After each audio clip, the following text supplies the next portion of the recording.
لا شريك له شهادة ندخرها ذخيرة ليوم الدين وأشهد أن سيدنا محمدا عبده ورسوله أفضل الأنبياء وسيد المرسلين اللهم صل وسلم وبارك وكرم ومجد وعظم على سيدنا وحبيبنا وشفيعنا وقرة أعيننا ومولانا محمد وعلى آله وصحبه أجمعين ولا حول ولا قوة إلا بالله العلي العظيم أما بعد سبحانك لا علم لنا إلا ما علمتنا إنك أنت العليم الحكيم رب اشرح لي صدري ويسر لي أمري واحلل عقدة من لساني يفقه قولي واهد قلبي وسدد به لساني اللهم أرنا الحق حقا وارزقنا اتباعه وأرنا الباطل باطلا وارزقنا اجتنابه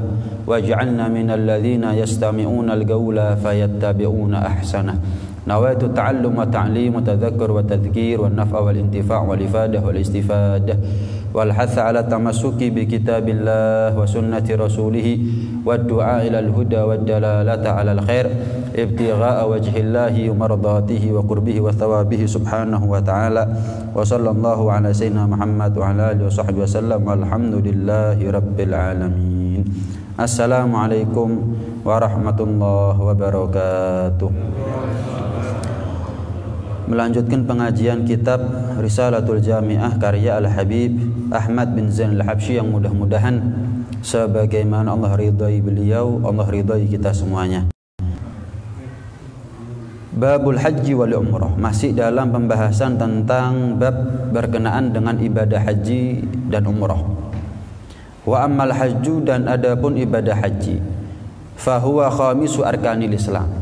Ibadah haji adalah rukun terakhir, rukun kelima dari 5 rukun Islam. Wa huwa fardu ainin, yang mana ibadah haji ini menjadi kewajiban individual, fardul ain. Atas siapa? Ala kulli muslimin, atas setiap muslim.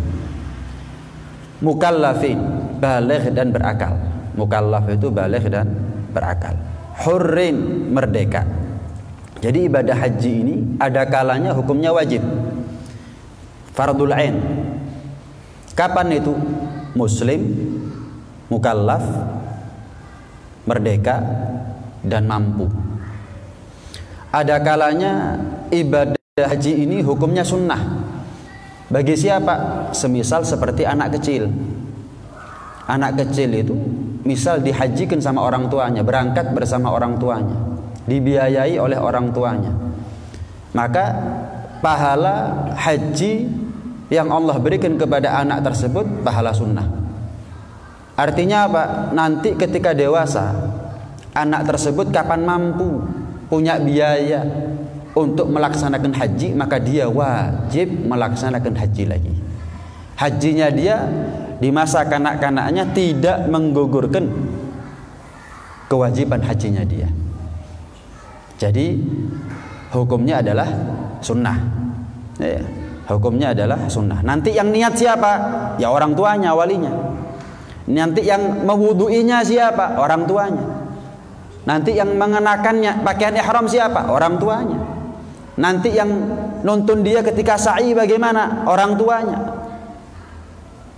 Orang tuanya. Sehingga belum gugur kewajiban haji bagi anak tersebut. Baik. Ada kalanya hukum haji itu makruh. Kapan itu makruh? Jika nggak mampu tapi memaksakan diri. Dia khawatirkan nyampe di sana akhirnya minta-minta. Khawatirnya nyampe ada di sana ngerepoti orang nanti. Nah, kalau nggak mampu jangan dipaksakan. Ya. Apalagi sampai utang-utang sekarang ya. Kan ada sistem talangan sekarang itu kadang-kadang travel itu. Ya namanya travel ya. Maaf kadang-kadang travel itu betul-betul murni bisnis. Ya, yang penting barangku bayu, nyicil gak apa-apa. Nah, itu kan persis seperti dealer, showroom itu paling seneng kalau orang datang beli kredit. Bukan seneng kalau beli cash. Malah lebih seneng beli kredit. Kenapa? Nggak ada resiko buat dia. Loh kalau dikemplang, loh kan masih bisa dicari barangnya. Kan dolim-doliman itu kadang-kadang dealer showroom itu. Dirampas kendaraannya, wes nggak tahu menau udah setelah itu. Putus ikatan kerja antara dealer atau showroom dengan pembelinya. Padahal kan di situ masih ada hak mungkin pembeli. Ya, walaupun di sisi yang lain dealer atau showroom juga punya hak, tapi nggak serta-merta dirampas di tengah jalan, orangnya suruh keluar kemudian dibawa pulang, wes mari wes. Nggak tahu sudah. Loh, lah nilai barang itu berapa kalau dijual? Yang sudah dibayar berapa? Panjang pembahasannya itu. Dolim-doliman. Ada kadang-kadang travel itu talangan. Wis, nanti saya talangi. Misal umroh biayanya 25 juta, sudah saya talangi. Yang penting bapak atau ibu berangkat. Nanti nyicil sepulang dari umroh setiap bulan sekian. Hati-hati loh. Haji itu kan nggak wajib bagi yang tidak mampu.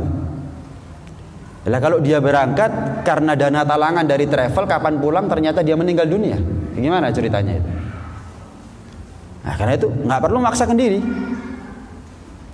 memaksakan diri, nabung mampu berangkat, gitu aja.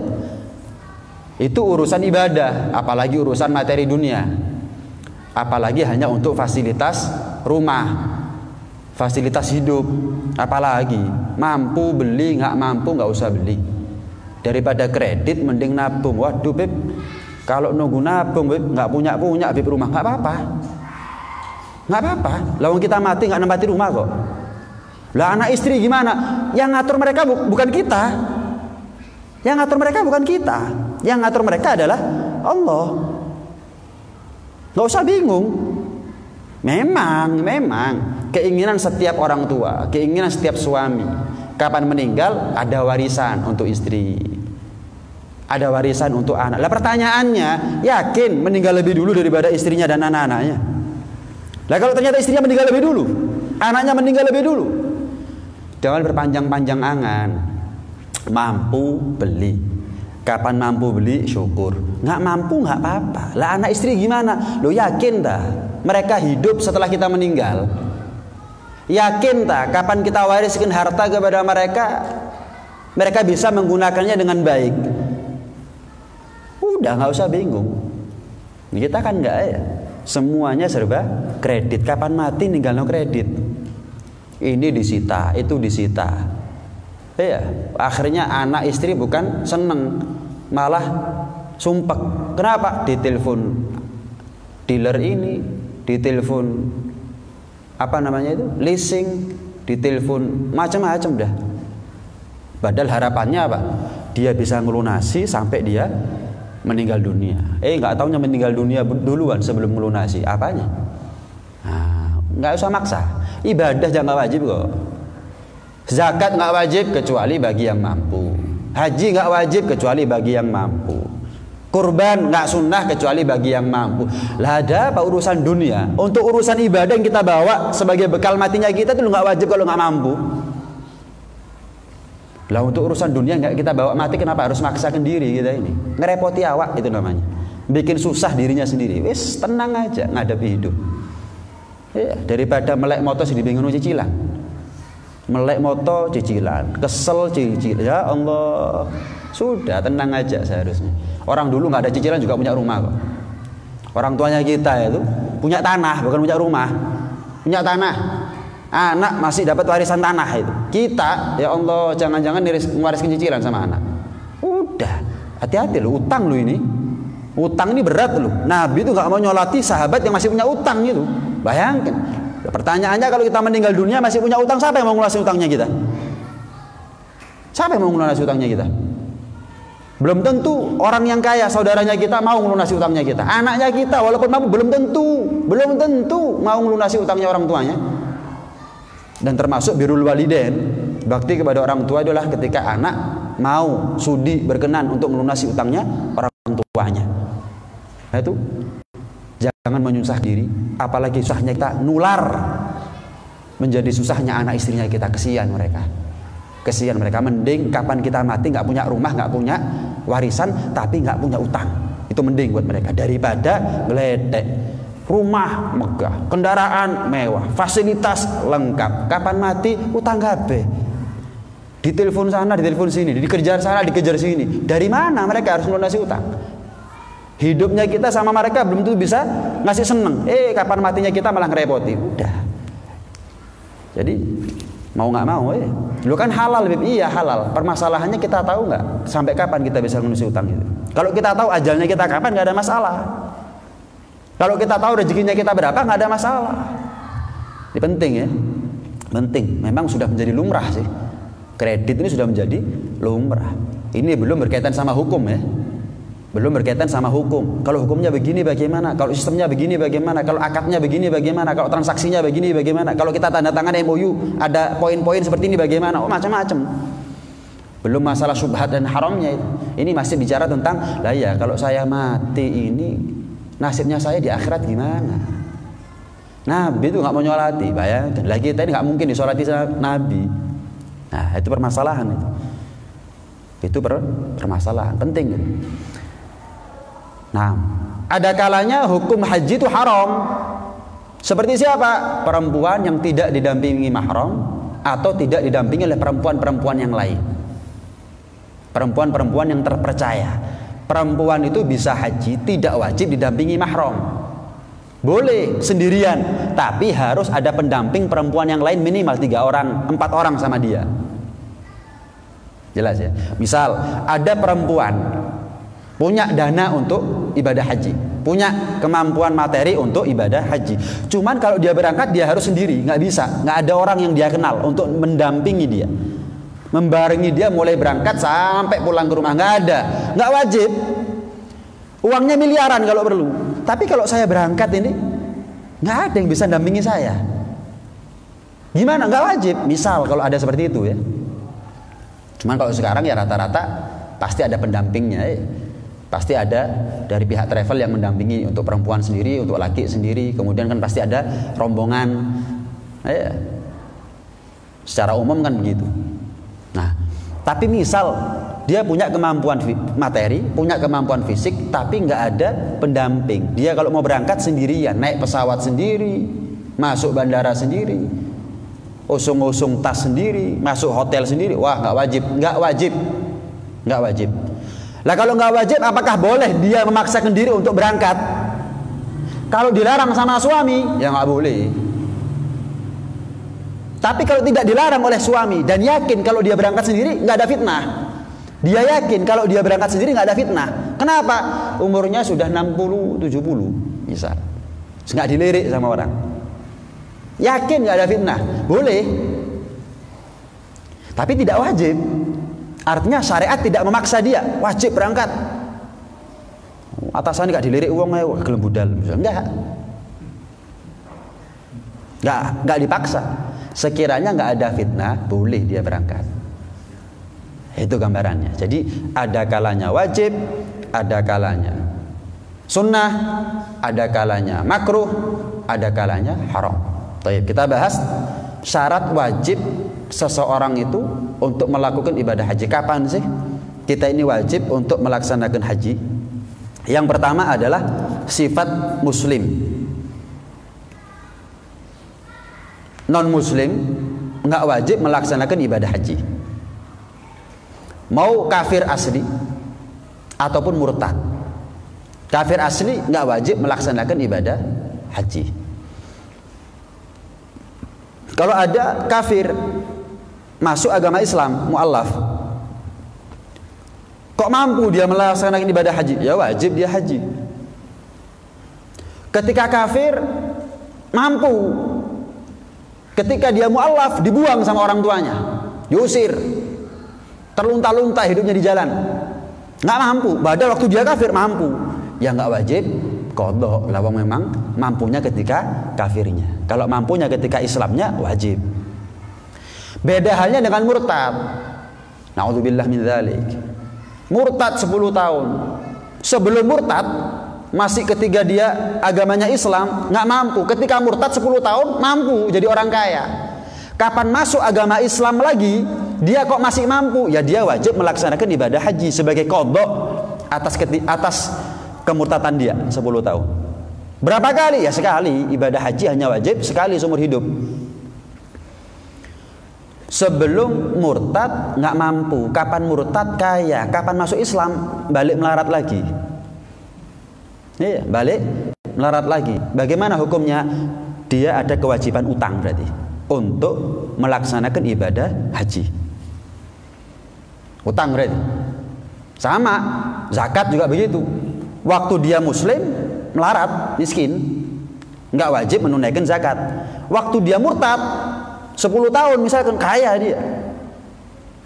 Ketika dia balik ke agama Islam, kok dia masih mampu, ya dia wajib qadha zakat selama 10 tahunnya. Jelas ya? Tapi kalau kapan dia balik ke agama Islam ternyata melarat lagi, gimana? Ya dia punya utang, qadha zakat 10 tahun. Lah kalau selama masa murtadnya nggak mampu, ya nggak wajib haji, nggak wajib zakat. Ya. Waktu Islam miskin, murtad tambah melarat, masuk agama Islam lagi tetap melarat, ya nggak wajib haji, nggak wajib zakat. Kenapa? Memang masa murtadnya dia masih dalam keadaan miskin. Yang kita bahas tadi adalah ketika murtad kok mampu, ketika dia kembali ke dalam agama Islam, apakah dia wajib mengqadai zakatnya, mengqadai hajinya, mengqadai puasanya, mengqadai sholatnya? Wajib. Kalau sholat ya tinggal dikali 5 kali 10 tahun berapa? Zakat ya dikali 10 tahun.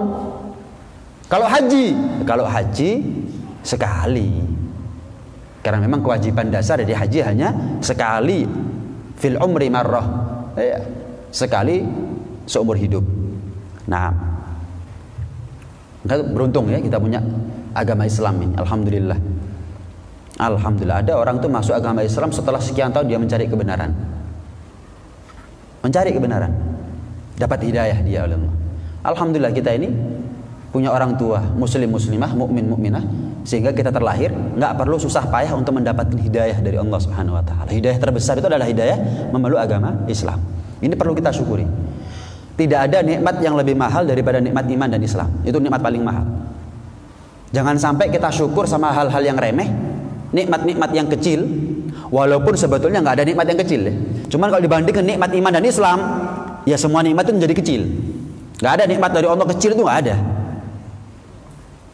Nggak ada nikmat Allah yang kecil itu nggak ada. Bayangkan kalau matanya kita nggak ada idepnya ya. Bayangkan kalau mukanya kita nggak ada alisnya. Itu adalah nikmat yang besar. Cuman kalau dibandingkan dengan nikmat iman dan Islam, rasa-rasanya semua nikmat itu kecil. Walaupun kita nggak memandang kecil, nggak memandang remeh, nggak memandang sepele, nikmatnya Allah Subhanahu Wa Taala. Nikmat paling mahal yang Allah berikan kepada kita gratis lagi, nggak pakai kita minta. Nikmat iman dan Islam. Jangan sampai kita mensyukuri nikmat-nikmat yang sepele, nikmat-nikmat yang kecil, tapi lupa untuk mensyukuri nikmat yang paling mahal. Nikmat sehat kita syukur, nikmat rezeki kita syukur. Nikmat iman dan Islam nggak pernah kita syukuri, jangan-jangan. Setiap hari kita iman dan Islam gitu. Saya mau tanya, kalau ada orang murtad, apakah Allah nggak mampu membuat kita murtad? Kalau ada orang murtad keluar dari agama Islam, Allah cabut hidayah dari dirinya, Allah cabut nur Islam dari dirinya. Kenapa Allah nggak bisa lakukan itu untuk kepada kita? Bisa. Lah kenapa nggak kita syukuri? Kita kalau masuk rumah sakit, lihat orang sakit, alhamdulillah sehat. Insya Allah kalau kita syukur, sehat terus. Sehat terus. Kita ngelihat ada orang celaka di jalan, hampir kita celaka, alhamdulillah selamat. Ya. Kita ngelihat orang yang nggak punya rumah, ngemper hidupnya, alhamdulillah punya rumah. Ada keluarga yang menanti. Panas nggak kepanasan, hujan nggak kehujanan, nggak terlunta-lunta nasibnya kita, alhamdulillah. Kita ngelihat pengangguran, alhamdulillah saya masih bekerja, dan seterusnya dan seterusnya. Kita pernah nggak ngelihat tikus terus kita bersyukur? Lah iya, aku menungso loh. Coba Allah balik, kalau Allah mau saya jadi tikus, tikusnya jadi saya, bisa. Dulu Allah balik, kita jadi tikus, tikusnya Allah takdir dulunya jadi manusia, bisa. Alhamdulillah ya Allah, Engkau jadikan kami manusia. Manusia itu ada yang merdeka, ada yang budak.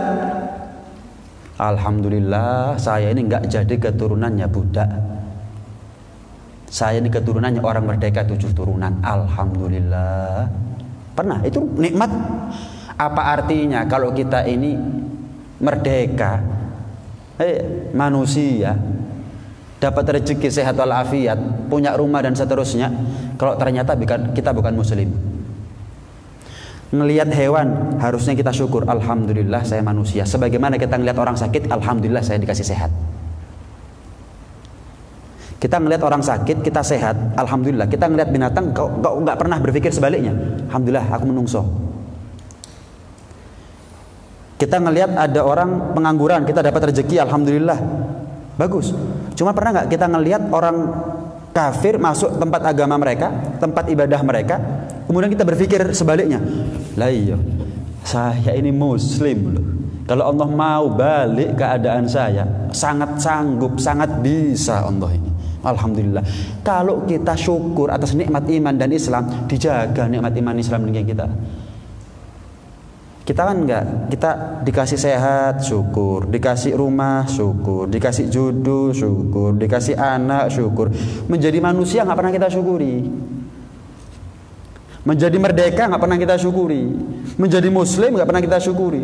Menjadi umat Nabi Muhammad nggak pernah kita syukuri. Padahal ini ada pangkal-pangkal daripada kenikmatan dari Allah Subhanahu wa taala.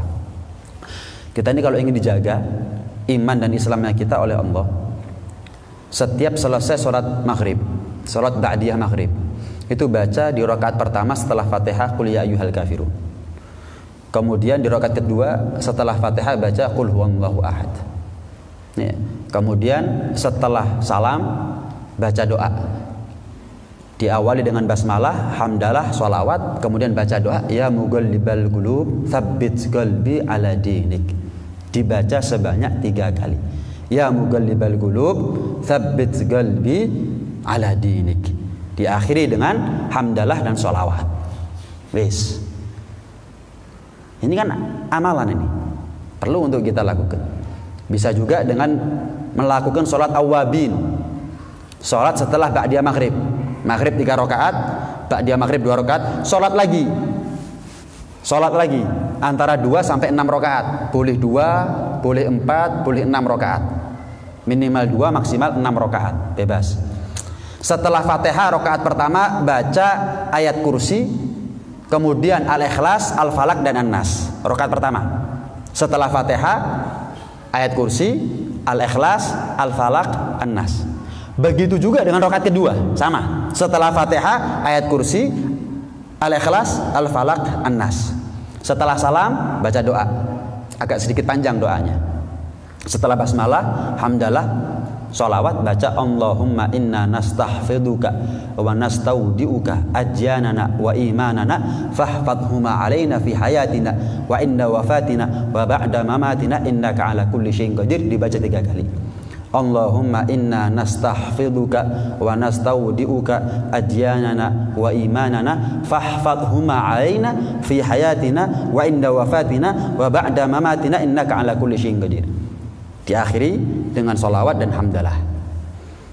Allahumma inna nastahfiduka, ya Allah, aku memohon kepadamu penjagaan. Adyanana wa imanana, agama kami dan iman kami. Wahfadhuma, proteksi, lindungi agama kami dan iman kami ini ya Allah. Jaga ketika kami hidup, ketika kami mati, dan setelah kami mati. Dan Engkau adalah Tuhan yang maha mampu atas segala-galanya ya Allah. Baca 3 kali. Ini penting. Ini penting.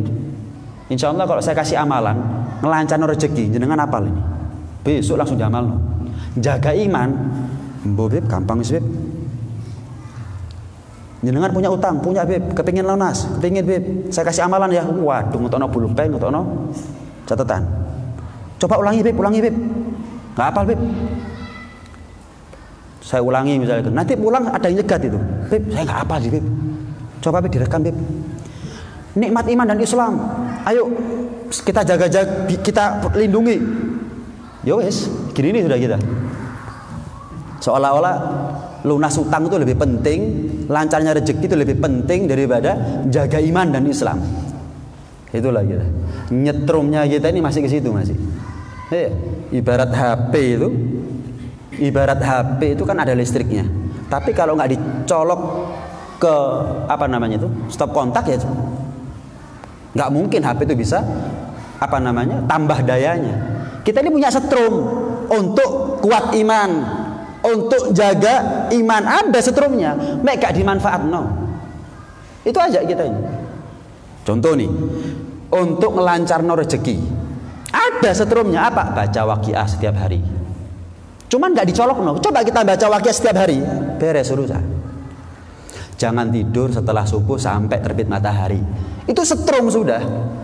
Bakti kepada orang tua. Ini adalah amalan-amalan yang bisa ngelancarno rezeki. Sholat duha itu nyetrum. Tinggal kelak tambah sendiri dayanya nanti.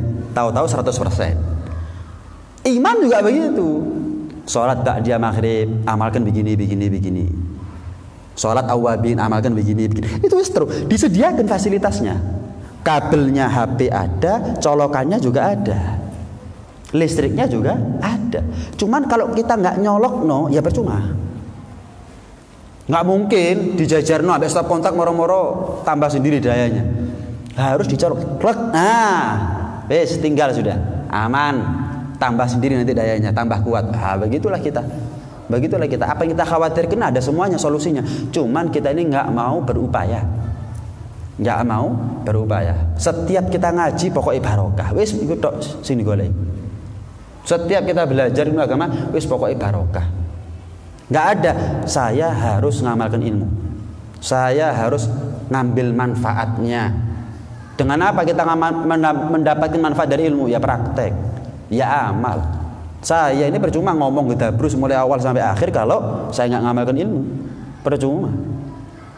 Nah, karena itu saya nggak pernah datang ke sini. Wis penting barokah, sing penting istiqomah, enggak. Yang penting isi waktu, enggak. Eman lek prei, wis enggak. Saya harus menuntut dari